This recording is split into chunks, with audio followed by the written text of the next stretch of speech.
Kadang-kadang saya tanya, Pak nggak melaut? Ini kan hari Jumat, Pi. Oh iya ya, nggak melaut. Itu memang tidak pergi melaut.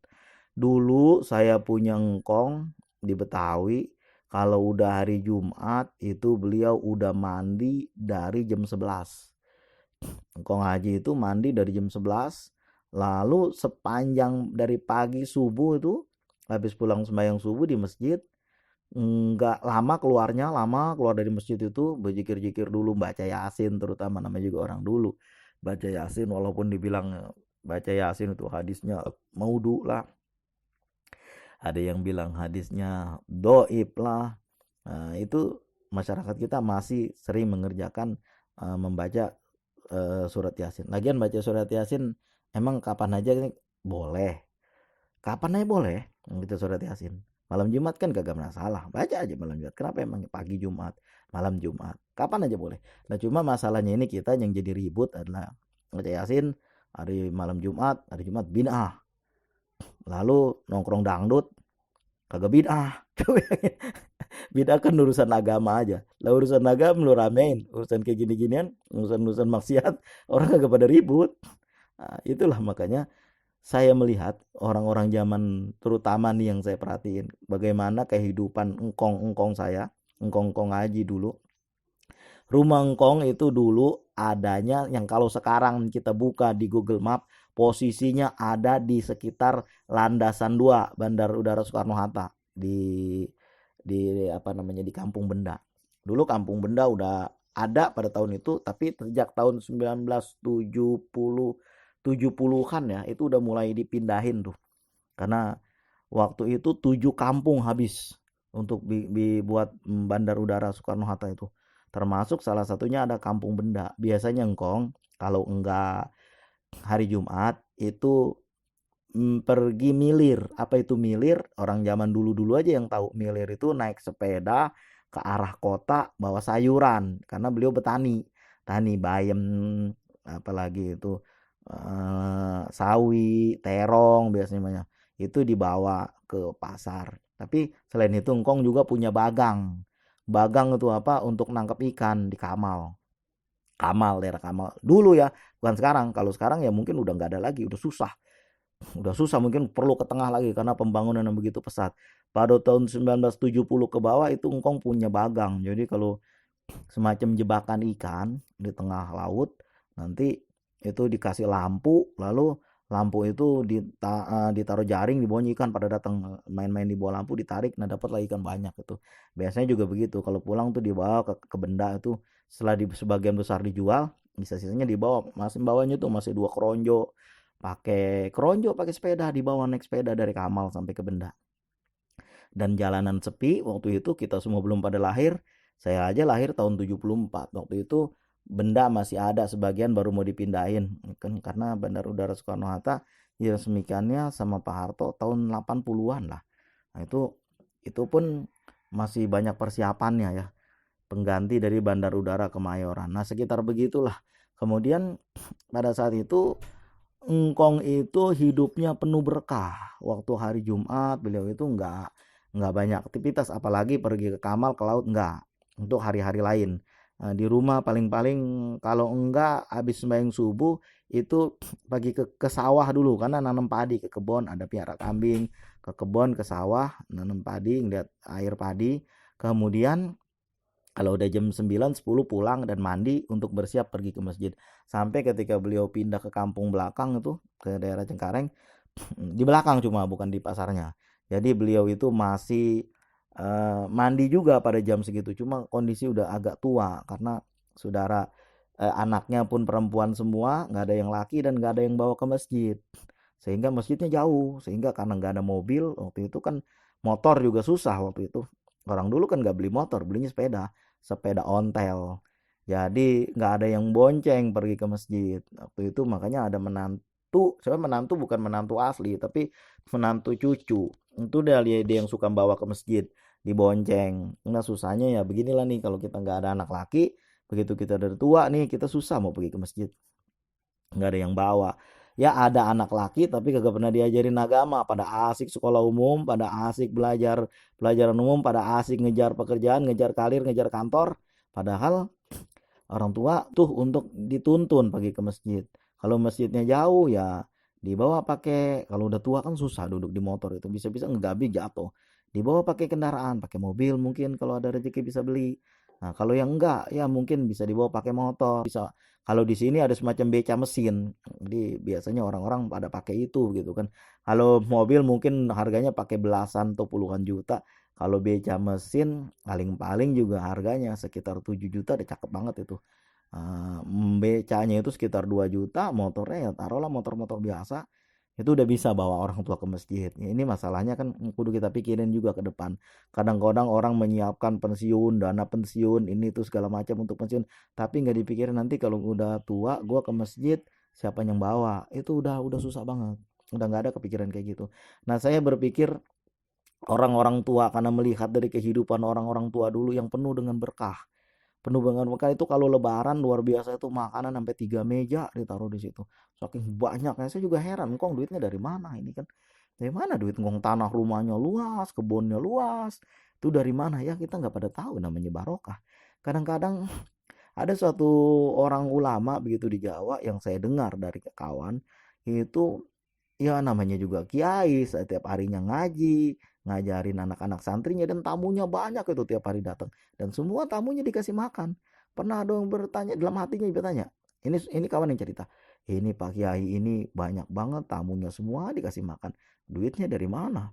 Lalu tiba-tiba Pak Kiai itu bilang, ini duitnya halal. Dan padahal dia ngomong cuma dalam hati. Dan Pak Kiai itu tahu. Nah, karomah-karomah orang zaman dulu kan. Karena makanan yang dimakan adalah makanan-makanan yang halal. Kalau kita nih, kebanyakan kita lah nih, termasuk saya dulu-dulu. Kalau sekarang mah nggak mau lagi. Karena merasa hidup ya ada, semuanya ada. Tapi berkah yang kagak ada. Cuma berkah aja yang nggak ada. Jadi sehingga gelisah aja begitu kan. Sehingga kurang aja kan. Apa yang mau dicari coba? Jadi waktu itu kalau udah hari Jumat, engkong udah stop semua pekerjaan. Pokoknya ya daripada kosong beliau pergi ke sawah. Mungkin karena waktu itu engkong punya sawah dan juga yang diajarkan sama kita oleh para kiai, para habib, orang-orang tua kita itu kalau hari Jumat adalah membaca sholawat. Bahkan si Ali Jabir bilang itu malaikat datang membawa baki yang dari emas itu ditulis semuanya, hanya menulis bacaan sholawat aja kepada Rasulullah SAW. Nah kita satu hari Jumat baru jam berapa coba? Ukur aja jam berapa kita baru keluar. Setengah 12. Keluar kantor setengah 12. Lalu kita terburu-buru. Lalu udah hari Jumat udah kayak hari biasa aja. Dan juga datang ke tempat Jumat nih. Pergi ke Jumat. Dia kadang-kadang pakai training. Saya pernah itu diajak sembahyang sama kawan di Pondok Indah. Ada suatu masjid. Entah mana lagi. Belah mana masjid. Saya udah lupa kalau sekarang. Itu orang sembahyang pada lembaga pendidikan Islam. Itu sembahyang yang jadi muadzin aja pakai training. Emangnya dia nggak bisa nyiapin apa pakai baju yang lebih rapi? Pakai baju koko kek, pakai sarung kek, pakai peci, ini nggak pakai training. Kayaknya hari Jumat tuh biasa-biasa aja, dianggap sama dengan hari lain. Padahal hari Jumat itu Sayyidul Ayam, rajanya hari. Kan rajanya malaikat, ya malaikat Jibril. Sultannya wali, ya Syekh Abdul Qadir Al-Jilani. Rajanya hari Jumat. Kenapa hari Jumat dianggap biasa-biasa aja? Makanya hari Jumat, malam Jumat, perbuatan orang ya biasa-biasa aja. Kalau kita baca di kitab Durratun Nasihin, walaupun dibilang kitab Durratun Nasihin itu banyak hadis maudhu, tapi ada kebaikan juga di dalam itu. Orang kalau tahu bahwa Jumat itu bagaimana padilannya Jumat, sholat Jumat, orang jalan merangkak pun ke masjid boleh. Mau, saking padilahnya luar biasa Jumat itu. Ya kita enggak.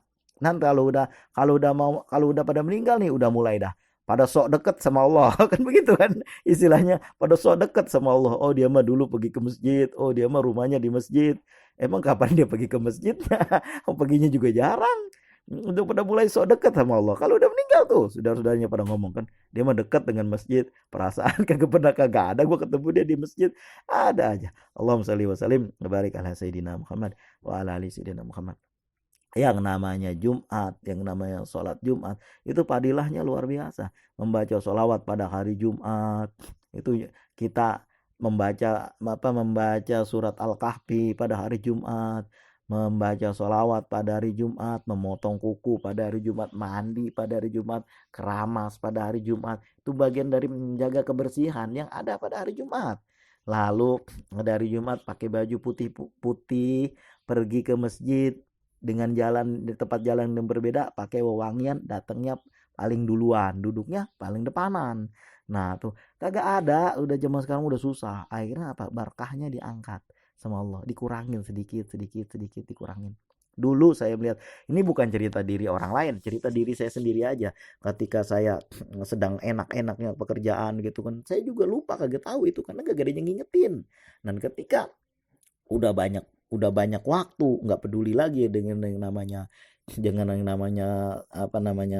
eh, apa disebutnya itu, dengan namanya pekerjaan yang menyita habis waktu, udah nggak peduli lagi. Lalu banyaklah datang pengetahuan ada aja itu. Kita teringat zaman-zaman waktu masih kecil-kecil bagaimana engkong-engkong haji itu pada barokah hidupnya. Mereka kelihatannya alah engkong haji ini orang tua, orang zaman dulu. Pengetahuannya kagak banyak, kita merasa bangga dengan pengetahuan kita, udah sekolah di universitas, begitu kita beletak, udahlah. Ya oke lah sampai mati kagak ngapa-ngapa. Oh, dia makaya terus sampai mati juga. Lah iya di akhirat, di alam kubur, kalau gue sampai akhirat dulu, masuk alam kubur itu penolong kagak ada karena masuk ke dalam kubur itu gelap. Apa lampunya? Karena kagak ada lampu di situ, PLN kagak masuk ke alam kubur.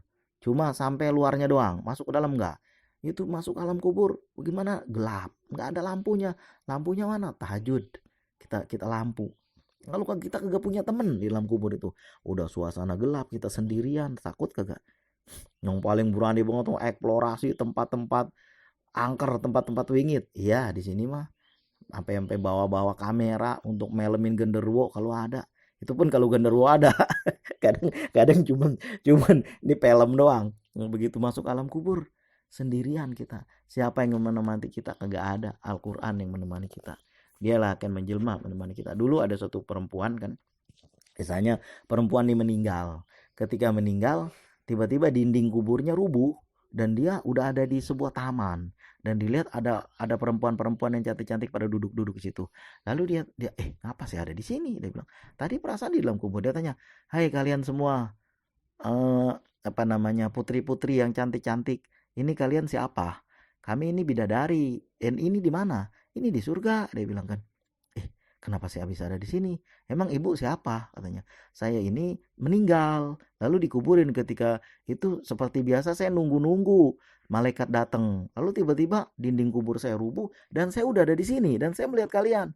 Apa kata para bidadari itu? Oh, malaikat nggak akan datang ke menjumpaimu. Ini surga, kamu nggak akan keluar sampai nanti hari kiamat. Saya pun bingung juga, ini surga kan belum pernah dimasuki orang kecuali umat Rasulullah. Kok bisa ada? Mungkin surga yang lain kali ya. Karena Allah mampu membuat apaan aja gampang aja, sebentar aja itu Allah mampu. Jadi bisa jadi surganya beda. Ya udah kayak gitu. Surga kan macam-macam tingkatannya. Jadi si sang bidadari itu bertanya lah. Para bidadari itu bertanya, emangnya amalan ibu apa? Kok bisa hebat kayak gini? Malaikat nggak akan datang tiba-tiba udah ada bersama kami gitu. Ya saya nggak punya amalan apa-apa kecuali saya selalu membaca sholawat.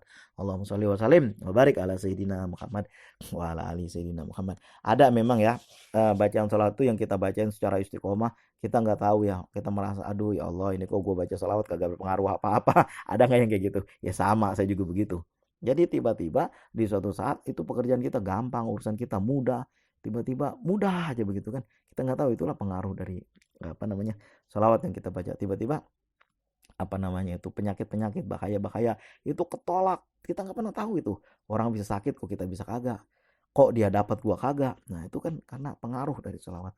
Allahumma sholli wa sallim wa barik ala sayyidina Muhammad. Terima kasih atas segala perhatian, mohon maaf atas segala kekurangan. Ini ngomongin masalah Jumat, idza nudiya li sholati min yaumil jum'ah as'au ila dzikrillahi wa dzarul bai. Apabila datang seruan yaitu azan Jumat, maka datangilah Allah, banyak-banyak berzikir, datangilah ke sholat Jumat, wa zikurullaha katsira, dan sebutlah nama Allah banyak-banyak, wa dzarul bai, dan tinggalkanlah jual beli. Jual beli ini tinggalin dulu, nanti itu gampang, nanti kita lanjutin lagi kalau udah selesai Jumat. Allahumma sholli wa sallim wa barik ala sayyidina Muhammad wa ala ali sayyidina Muhammad. Assalamualaikum warahmatullahi wabarakatuh.